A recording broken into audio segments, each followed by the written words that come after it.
Welcome in, ladies and gentlemen, to MBR, or as we like to call it around here, Nothing But Rants, the show where I find topics that I'm oddly passionate about and I pontificate upon them. These are not hot takes, but rather takes that I'm hot about.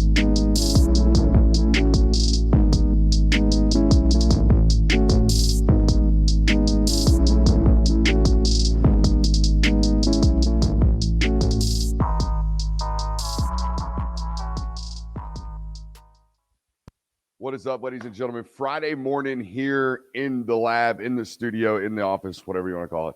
Grab a cup of Joe. It's X's and Joe's. If you don't know, it's because you're not on Patreon, patreon.com/Brooks Austin. Always looking for ways to enhance the product for the folks over there that pay their hard-earned money for us. So Wednesdays and Fridays are typically down days on this channel. We are, we're Monday, Tuesday, Thursday team during the off season right now. It'll probably ramp up a little bit more during the season, but right now, that's the schedule. So we got to thinking, what can we rack up on Wednesdays and what can we rack up on Fridays for those folks over there? And while also doing the daily habits of not trying to add on additional work. I'm always grinding tape. I am the film guy. We're always in here. I try to start my morning watching something, right? Trying to learn something, trying to figure out something about football, trying to find something that fascinates me, right? Because football fascinates me. So we started this series, X's and Joe's. Grab a cup of coffee, watch a subject, watch a topic, watch what we want, whatever comes to mind that morning when we wake up, see what fascinates us. Obviously, with the NFL draft last night, first round, the Philadelphia Eagles drafting two more Georgia Bulldogs, Jalen Carter and Nolan Smith. Now they got four total just on that front seven. We're going to watch it. We're going to figure out what they're doing that they think these guys, slide in so well at. And I guarantee it's probably going to fascinate us. So as you can see in the top right-hand corner, we got a saying around here, shut up, grind the tape. Let's do it. Have a good time. Hey, make sure that cup of coffee has the missus labeled right here. We got a little spillage right here on the top of the cup. Make sure y'all see the cinnamon. I know. Make sure the cup of coffee is strong. All right. Get wired up today. Have a good day. Have a great day. Attack the day, as my every high school football coach and college football coach ever would say. All right, let's do it. Shut up. Grind the tape. This is NFL Game Pass, so we'll see how the interface works, but nonetheless, we deal with what we got to. I think the first thing I noticed, even against teams like, this Tennessee Titans team, despite the fact that Arthur Smith is gone, they're still kind of a bang and clang football team, right? But even the bang and clangers, they stay in 11 personnel when they spread it, right? Can't quite tell if that's D. Henry, but it looks like it. This is Tennessee's version of spreading out the football, right? We'll see a couple of clips here in a minute, I would imagine, where they're extremely, extremely tight. But look at the personnel matching, right? They're in what looks to be nickel defense. That's one defense or one DB, 2 DB, 3 DB, 4 DB, 5. Okay, they're playing what looks to be man coverage, okay, with a split safety look. You know what that looks like to me? That sure as shit looks like the Georgia defensive shell, okay, on majority of downs in college football nowadays. So that checks out. Dadgum, who is 24? That is a mean fill from a pro corner. Look at 24, guys. They do this to you, right? They do this to this guy. They condense this set, okay, with the ball in the left hash to get this guy, this corner, into the box, and then they basically run right at him, and he fills this sucker. That's a great play by 24.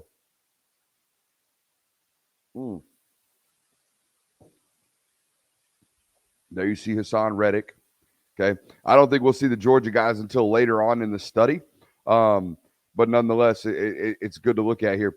Okay, now they're going single high. Okay, single high, one safety, man coverage. Okay, you see all those guys over there? Okay, got the one safety play in the middle of the field, it looks to me. Okay, and a bunch of square shoulders and eyes on target. We'll see how it translates as the play develops.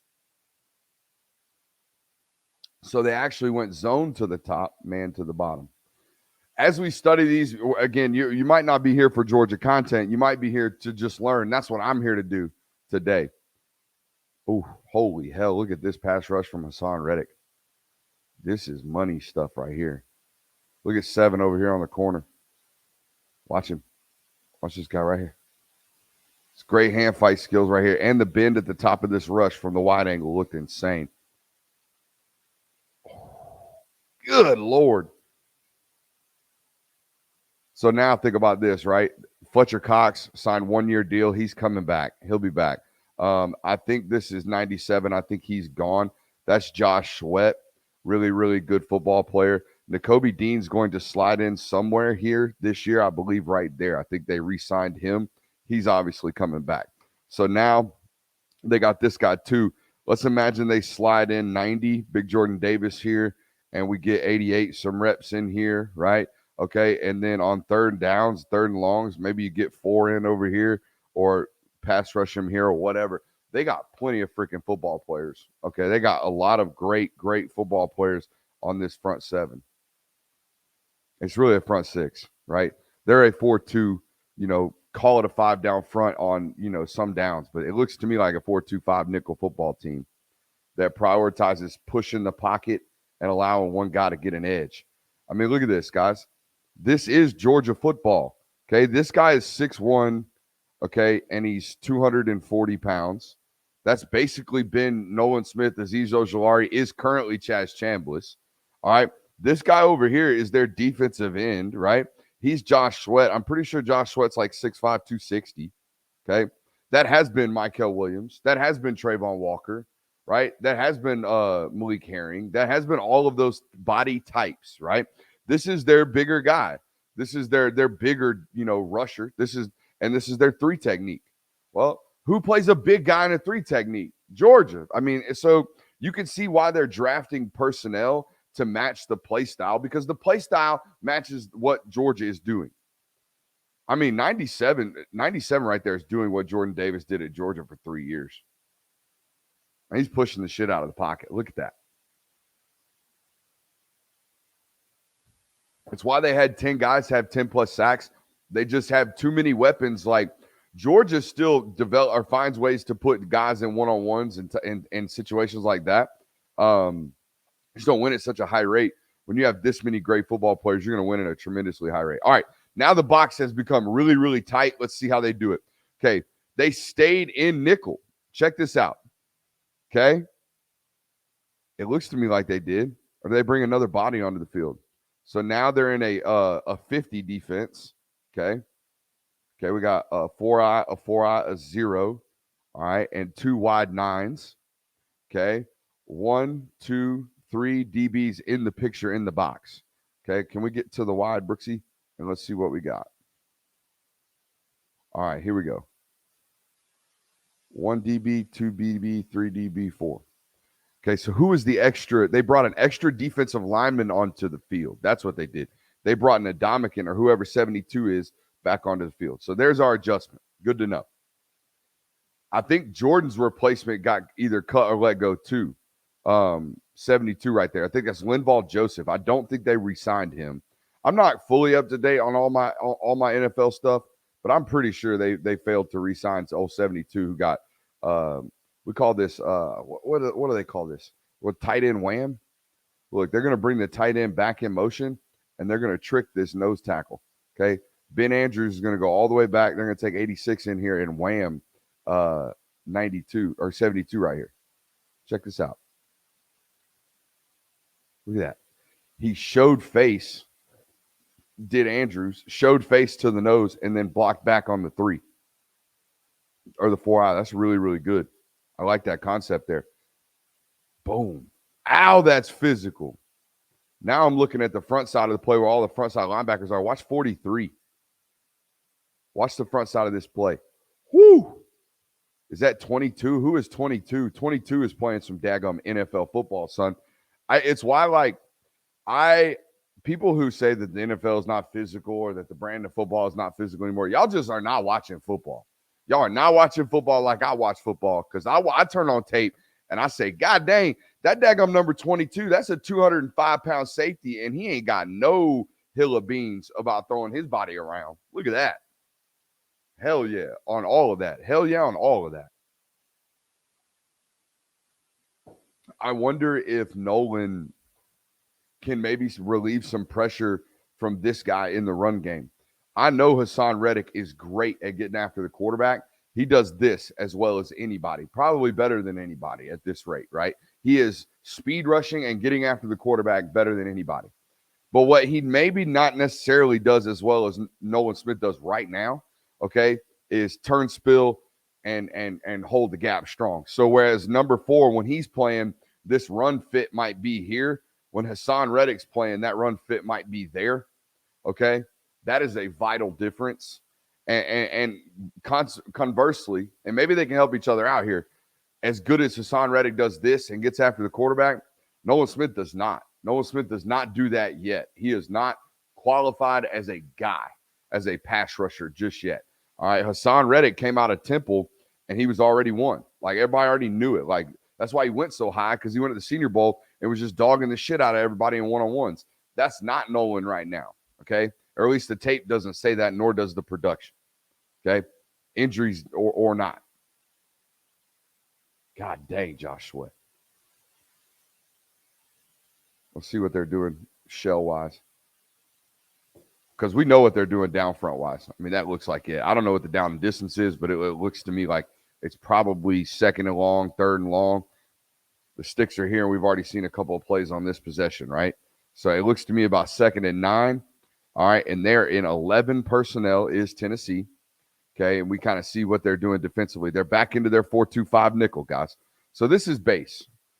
If an offense is in 11 personnel, how you respond to that is your base personnel, in my opinion. So they are a 4-2-5 football team, right?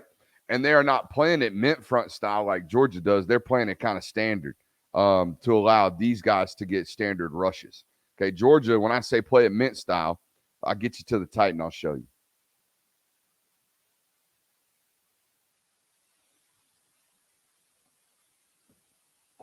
I'll get you to the tight and I'll show you.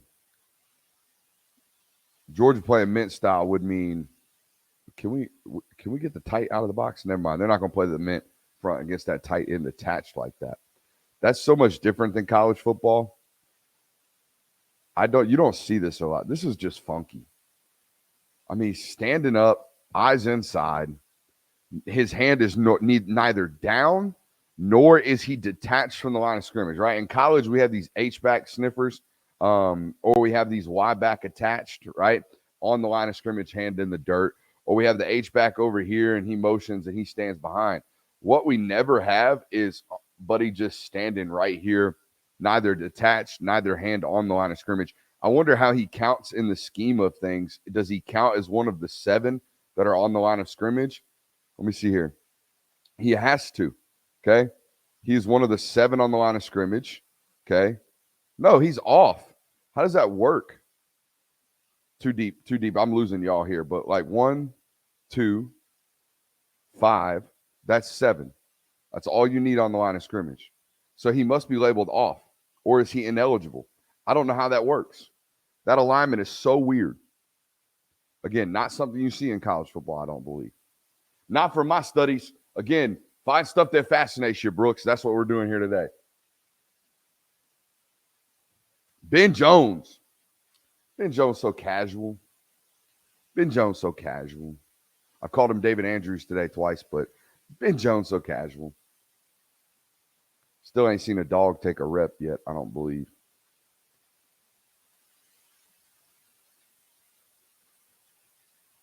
Maybe he's a second. I know this is Nakobe's current career high game in tackles, so he must get called upon relatively soon-ish.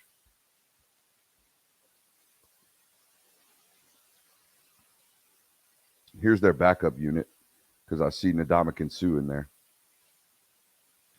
Ndamukong Suh in 74, I don't care if he's a Hall of Famer or maybe close to Hall of Famer, just looks weird. Just looks really weird. 1st and 10 here.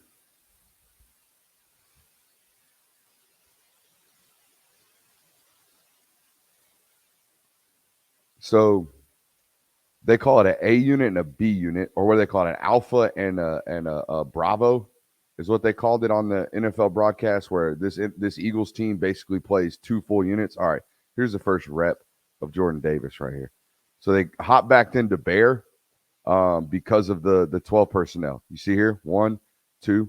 So it's important to note, guys, that against this 12 personnel football team, their adjustment has not been to add another outside linebacker onto the field. It's been to take a DB off the field and add a defensive lineman onto the field, right? The D tackles stayed the same. 74 and 93 were the B unit D tackles coming onto this field when it was 11 personnel, base personnel. So when they went to 12 personnel and you've got to go heavy yourself defensively, let's bring in a nose tackle, not a new DB or not a new outside linebacker, rather, right? Where at Georgia, they'll actually play the Sam in this situation. They'll leave the nose tackles down. They'll bump the D tackle into or the defensive end down in a position right here, and the Sammy will walk onto the field. That's not a Sammy. That's a big boy. That's their defensive end playing out there, and they just left or they brought in Jordan Davis, a new defensive tackle, and put him onto the field.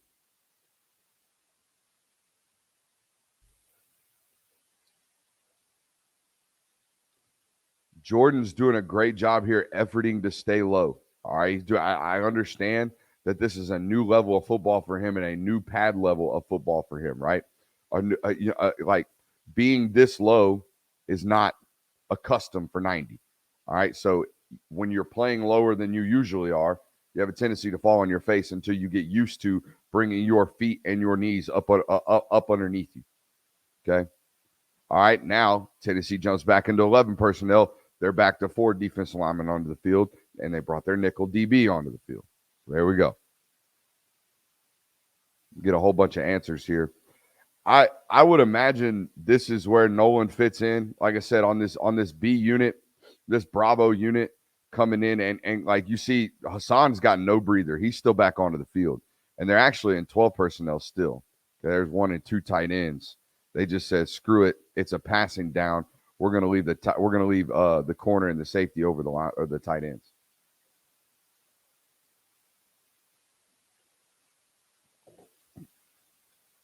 See if we can find some Kobe clips.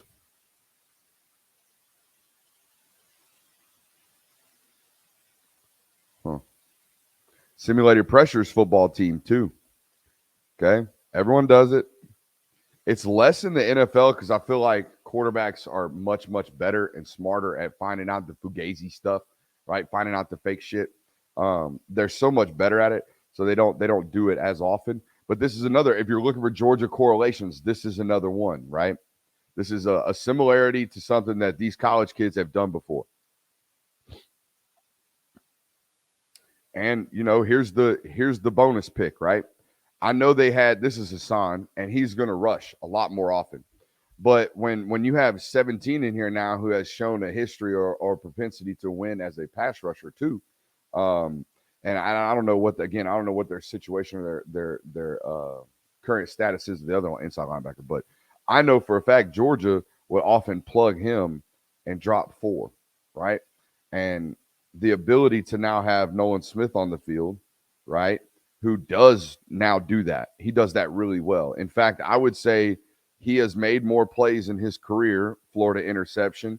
That was Trayvon Walker knocking the ball down, but he has made as many cover plays and pass deflections going backwards after showing rush and covering the flat and completely shutting things down as he has gotten after the quarterback. It's just as valuable when you run 4-3-9, right? So if they don't know if you're coming and you're just as good at blitzing and rushing the quarterback as you are, maybe falsifying and dropping, right? Showing pressure and dropping, then that becomes a real problem. Especially if you add on what they're doing right here, which is a whole bunch of different twists and stunts, right? And that's Brandon Graham doing that there, and we're talking about taking him off the field. So, like, I don't know if that's possible. I don't know if that's actually the case. I don't even know if he's still on the roster. Like, I do not do a bunch of NFL studying because I don't have the bandwidth. I'm at about 60% capacity with this information. But I'll tell you this much. Asking guys to do this, show, and get back into the hook curl right here and attack number 3 and push him vertically. Nakobe Dean did that his whole career at Georgia. Now, Phil. Got to happen faster. Got to happen faster, 57. Just gave up a first down. Got to happen faster. I also wonder if the Nolan Smith draft pick, now puts them in a situation where maybe they can do something really unique where they actually remove the linebacker entirely, Okay. And because if you're just going to drop him into a hook curl, right? 4 can do that. 7 can do that. We do not want to drop him. We want to rush him, like we talked about earlier. But we have the ability now to say, okay, we got this guy number 4 who we paid $30 million, okay? Or not $30 million, maybe 15, $20 million, right? And we also drafted this guy number 88. Let's put them right next to each other, okay? And then we can leave Fletcher Cox in there, and we can leave Hassan Reddick in there. Maybe we bring in Josh Sweat over here, okay? And now we force this whole side of this offensive line to decide how they're going to protect these guys while also not doing a one-on-one situation with this guy over here. And oh, by the way, that's freaking Fletcher Cox, who's a multi-time Pro Bowler. Like when you look at this picture, you can understand why they took the value or they took the draft picks that they did, because it almost becomes like not unblockable, but unprotectable in the sense that you want to have protections against number 7, right? When 88's in here and he's causing massive problems, you're going to want to try to create some type of double team. But oh crap, there's also this defensive end standing all the way out here. And by the way, they walk number 4 in here, who's this 6'2", 439 running mother fricker who can drop and rush and make me look silly at the guard spot. Like, that's hard. That's really, really hard. Okay. And the back end is really, really solid still. So yeah, you can, I mean, they were on the doorsteps of winning a Super Bowl, and this defense just got so much better. Look how quickly that pocket collapses, guys.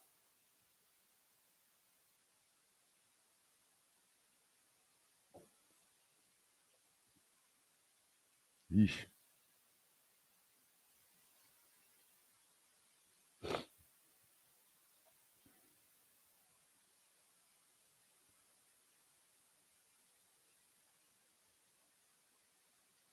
Tannehill's late on that play. This tight end's wide open. This tight end's wide open right now.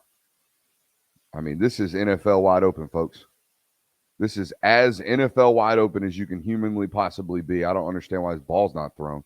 That ball's got to be thrown right now. I don't know what he's looking at, but that ain't it. Frontside linebacker got sucked up real big by the play action fake.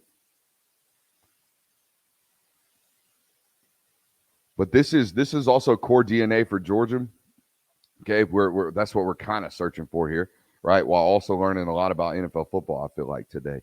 This is core nature of Georgia football. When you hop into a tighter, 12 versus the H-back or the tight end flipping over here, when you get into a condensed 12 personnel situation, they're going to get into what they call base, which I call heavy. I think base is your nickel defense nowadays because you're going to be in it majority of the time. Whatever you're in majority of the time, we call that your base formation, your base personnel on this channel. But nonetheless, when teams do this, how do you respond? I've told you earlier, Georgia responds with jumping into what is their labeled base, their 3-4 defense, right? 2 outside linebackers on the field. In years past, right? This year, this will be Chaz Chambliss over here. This will be the Sam that comes onto the field. So whoever wins that Sam position, that second outside linebacker position, whether it be Marvin Jones, whether it be Darius Smith Jr., whoever it is, right?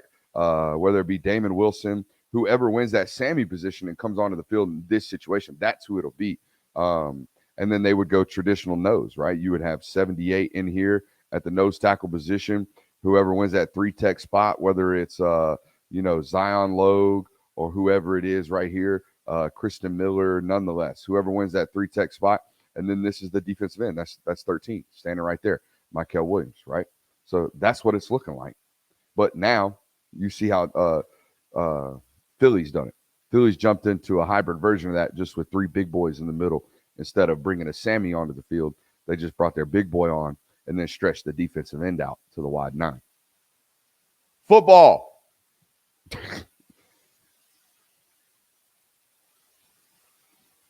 Ooh, that's a man rep over there at left guard and D tackle. Watch this. This is they had me in the first half, right? Watch this. 55 gets reset in the first half right here. He gets kind of mollywopped, and then watch the finish of this play. You can really see it from the wide. Watch the left tackle or left guard right here. Gets reset, keeps driving his feet, wins the rep. I don't know what we're going to do. We're probably going to call that a loss for the left guard because he throws the running back off of his track.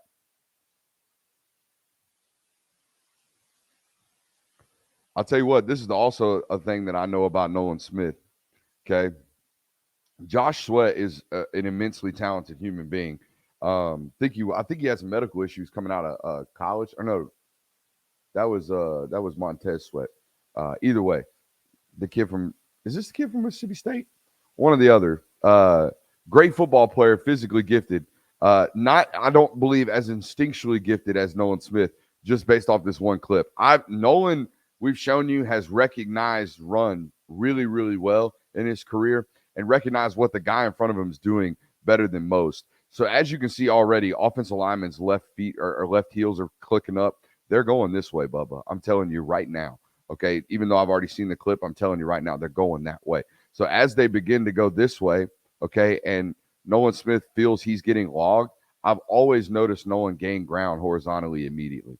Every single time on tape, you'll see him do it. So this idea of getting this wrapped and this logged doesn't really happen. Even though Sweat makes the play, he recovers from it like immediately. That's because he's super long and gifted. The way Nolan has done it, right, is not allowing this to happen. Okay. Montez Sweat is good enough to defeat this. He is physically gifted enough to win here. Nolan has not been able to do that his whole career. He's had to win based off whether it be quickness or just getting to the right spot first, which is typically here. Unless you're told, hey, get inside, we got help flowing, that's fine, whatever it is. If that be the case, I'll shut up.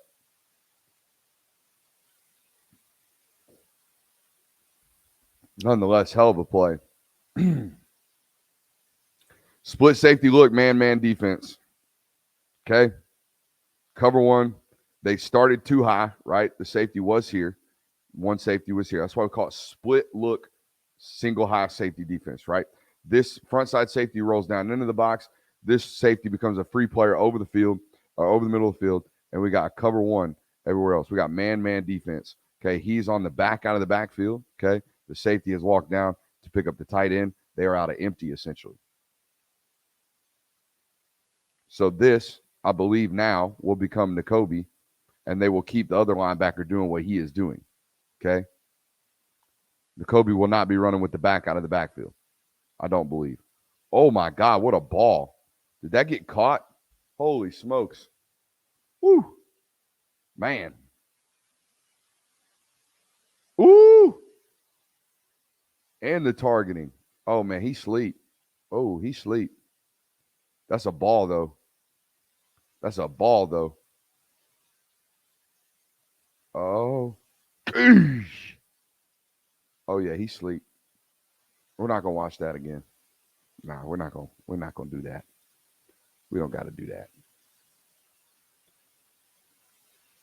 Y'all want to watch a dog? Let's watch Jason Kelsey. I think he pulls on this play based off the clip I saw from the first one. Oh my God, son. Oh! I just knew it was gonna happen because I saw him standing on the sideline. Holy smokes. I love it. Talk about fascinating me. Woo. Running back in high school, okay? Good God Almighty. I wish, pray to the Lord above I could go back and redo my college career and tell my coach we need to do cool stuff like this with me, coach. I can do it. I'm never going to base block and drive these guys, but can I do that? Oh, my God. Wow. Hall of Famer, one of the greatest to ever do it because of that right there. That is ridiculous. That is absolutely ridiculous. I'm so glad we found that clip. We're going to end it on that. X's and Joe's. I hope you enjoyed it. I downed my whole entire cup of coffee, and I'm going to have a great day. And I'm smiling ear to ear right now because of that clip right there. Wow. Wow. Jason Kelsey. Love you. See you next time.